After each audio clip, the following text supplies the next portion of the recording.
네, 오늘은 어떤 종목 고민 주셨을지 바로 읽어보겠습니다. 안녕하세요. 저는 대구에서 8년째 중학교 영어 교사로 재직 중인 30대 투자자입니다. 제가 학교에서 이렇게 수업을 하다 보면 꼭 핸드폰을 하다가 걸리는 학생들이 있습니다. 매일이라고 해도 과언이 아닌데요. 공부에 아무래도 방해가 되니까 애초에 수업 시작 전에 모두 다 걷기도 하고요. 그럼에도 불구하고 이 다른 폰으로 몰래 카톡하다가 꼭 걸리는 애들이 그렇게 나와요.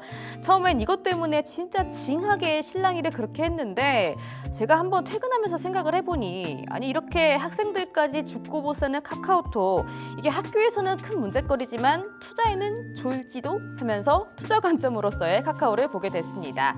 그러면서 지난해 12월에 저도 이 말 많고 탈 많은 카카오 용기 내서 매수를 해봤고요. 제 매수가는 42,150원, 비중은 30%입니다. 이때 당시만 해도 카카오페이 리스크로 주가가 하락세였는데 AI 사업 확장 그리고 카카오 성장 가능성을 보고 저는 투자를 결정했어요. 근데 올해 초부터도 여러 요인들로 주가 계속해서 하락하더라고요. 근데 저는 카카오가 절대 반등하지 못할 기업 같지가 않습니다. 이렇게나 매일 카카오톡으로 대화하고 카카오티로 택시도 부르고 또 카카오페이로 결제를 하는 우리 일상 그 자체잖아요. 거기에다가 올해 가장 핵심 키워드인 AI, 최근에도 이 AI 기술 투자도 강화하고 있다고도 하니까요. 올해 네이버랑 카카오 어떨까요? 소프트웨어로 기대감이 강하게 들어오고 있는 중이잖아요. 특히 AI라는 키워드와 관련해서 카카오가 어떤 주가 흐름을 보여줄지 궁금합니다. 선생님 어떻게 생각하세요? 라고 또 다른 쌤이 질문을 주셨습니다. 자, 오늘은 카카오와 더불어서 짝꿍 네이버까지 한번 점검을 받아보도록 할게요. 딥시크가 대두가 되면서 우려는 뭐 많았지만 오늘 같은 하락장 안에서 오늘 또 카카오가 9%나 올랐거든요. 이게 카카오 안에서도 지금 AI 서비스가 있잖아요. 바나나 같은 이름이 좀 나오던데 카나나라고.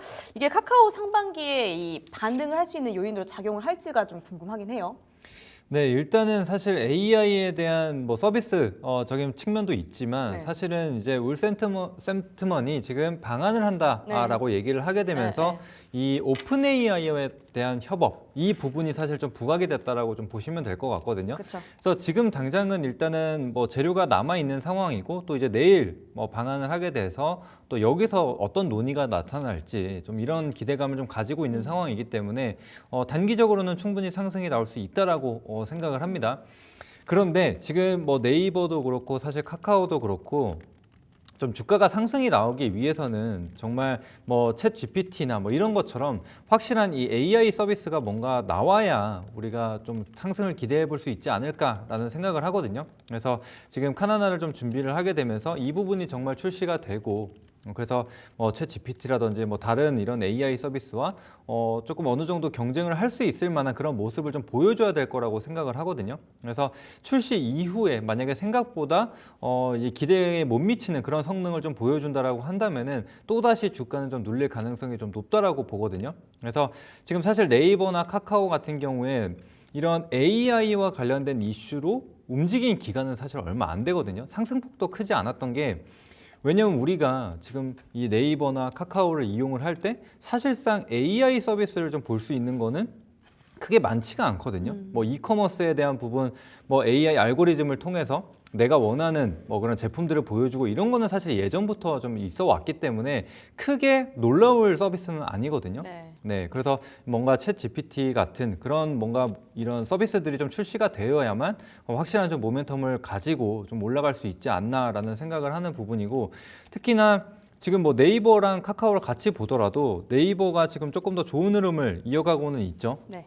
아무래도 이 부분에 대해서는 실적에 대한 부분. 그래서 지금 네이버 같은 경우에는 최대 실적을 계속적으로 좀 이어가고 있는 상황이고, 근데 이제 카카오 같은 경우에는 물론 실적이 나쁘지는 않지만 그러니까 네이버는 지금 하나만 상장이 되어 있는 상황이고, 카카오는 또 중복 상장에 대한 이슈가 계속적으로 좀 따라다니고 있죠. 그래서 이런 투심에 대한 부분도 역시나 지금 벗어나지 못하고 있다라고 생각을 하시면 될 것 같습니다. 그래서 일단 카카오의 잠깐 차트를 돌아와서 보시게 되면은. 일단은 이번에도 11월부터 상승이 쭉 나오게 되면서 사실 이때는 금리 인하에 대한 기대감, 그다음에 뭐 카카오가 여러 군데에서 이제 언급이 되게 되면서 상승이 나왔는데 여기도 보시면은 쌍봉을 지금 형성을 하고 바로 또 주가가 빠졌거든요. 그래서 거의 35,000원대까지도 내려갔었는데 지금 이번에 이 딥시크 이슈로 다시금 좀 상승을 보여주고 있어요. 그래서 거래량도 보시더라도 이전에 지난 12월 4일에 나왔었던 거래량만큼의 거래량이 좀 발생을 해줬다라는 거는 굉장히 좀 긍정적이거든요.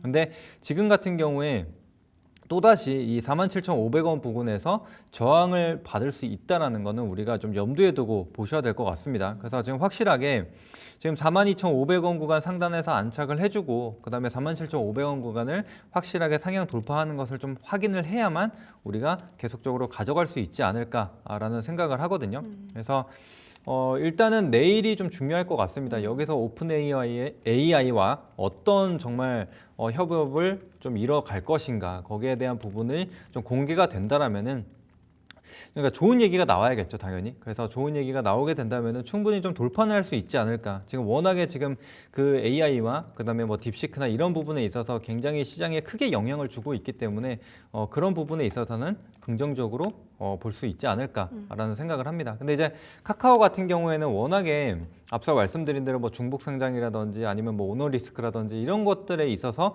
확실하게 좀 해소가 될 필요는 있을 거라고 네. 생각을 하거든요. 그래서 우리가 지금 카카오를 접근을 할 때는 이 오픈 AI나 뭐 이런 재료와 관련돼서 보되 아직까지 이 카카오 자체에 또 리스크가 완전히 해소된 것은 아니기 때문에 그런 점들까지 좀 참고를 한다면은 너무 길게 좀 가져가기보다는 지금 이번에 AI 이슈로 좀 상승이 나올 때 좀 짧게 챙겨간다라고 좀 생각을 하시면 될 것 같습니다. 그래서 물론 47,500원을 좀 돌파를 하게 된다라면은 5만 원 초반까지는 열어두고 좀 볼 수가 있는 상황이 되겠죠. 그래서 그런 것들만 참고하고 봐주시면 될 것 같습니다. 최근 나오는 이슈 오픈 AI의 샘 울트먼이 방한하는 거 그리고 오픈 AI와 협업하는 거 이런 이슈들 나오면서 단기적으로는 상승 나올 수 있다. 그래서 내일 어떤 추이가 나오는지 꼭 보셔야 할 것 같고요. 좋은 이야기가 나온다면 이 이제 저항 구간이죠. 47,500원 선을 돌파를 해주지 않을까. 이게 단기적으로는 좀 어렵겠지만 한번 참고해 보시면 좋겠습니다. 다만 이 중복 상장이라든지 카카오가 자체적으로 갖고 있는 리스크들을 생각을 했을 땐 장기적으로는 그렇게 권장드리지 않는다라는 점까지 한번 참고를 해보시죠. 자, 그러면 가격 전략까지 한번 여쭤보도록 할게요. 지금 42,150원에 들어가신 분입니다. 30% 갖고 계시고요. 네. 이분은 그러면은 어떻게 말씀드리면 좋을까요? 네, 그래서 앞서 말씀드린 대로 일단 42,500원을 좀 체크를 해보시고 돌파하게 될 경우에는 비중 축소 없이 47,500원 구간까지 한번 가져가 보시면 될 것 같고요. 네. 근데 만약에 여기서 조금 저항을 받게 된다라고 한다면은 지금 뭐 거의 매수가 부근까지 올라왔기 때문에 저항이 확인될 시 비중을 일단 1차적으로 좀 축소하고 가시자라고 말씀드리고 싶고, 근데 이제 만약에 추가적인 하락이 이어지게 되면서 만약에 4만 원 구간까지 이탈하게 된다라고 한다면은 비중을 완전하게 덜어내시고 다시금 이 3만 원 뭐 중반에서 후반 정도에서 저점이 좀 확인이 되는지, 그래서 뭐 여기서 쌍바닥이나 다중바닥을 형성을 하면서 다시금 반등 자리를 잡아가는지 그런 것들을 좀 체크하실 필요가 있다라고 생각을 합니다. 그래서 내일이 굉장히 좀 중요할 것 같아요. 그래서 네. 내일 이 이슈로 인해서 정말 호재가 또 추가적인 호재가 나오게 되면서 주가를 끌어줄지, 혹은 막상 뭔가를 기대를 했는데 별거 없다, 그래서 실망 매물이 좀 나오게 된다, 이러면은 또다시 기간이 어느 정도로 길어질지는 모르거든요. 그래서 좀 발을 빼두는 그런 부분을 좀 가져가야 되지 않을까라는 생각을 합니다. 왜냐하면 비중이 또 30%로 적지 않은 꽤 비중이 많아요. 좀 네. 또 들어가 있는 상황이기 때문에 그 점 참고하시면 될 것 같아요. 그래서 일단은 1차적으로 4만 원 지지할 시에는 일단은 그냥 가져가 보시고, 그 다음에 돌파하게 될 경우에도 47,500원 구간까지 가져가 보셔라, 이렇게 정리해드리도록 하겠습니다. 네. 자, 말씀드렸던 4만 원 지켜주면은 홀딩 전략 갖고 가 보시고요. 또 47,500원 돌파하는지 체크해 주시기 바라겠습니다.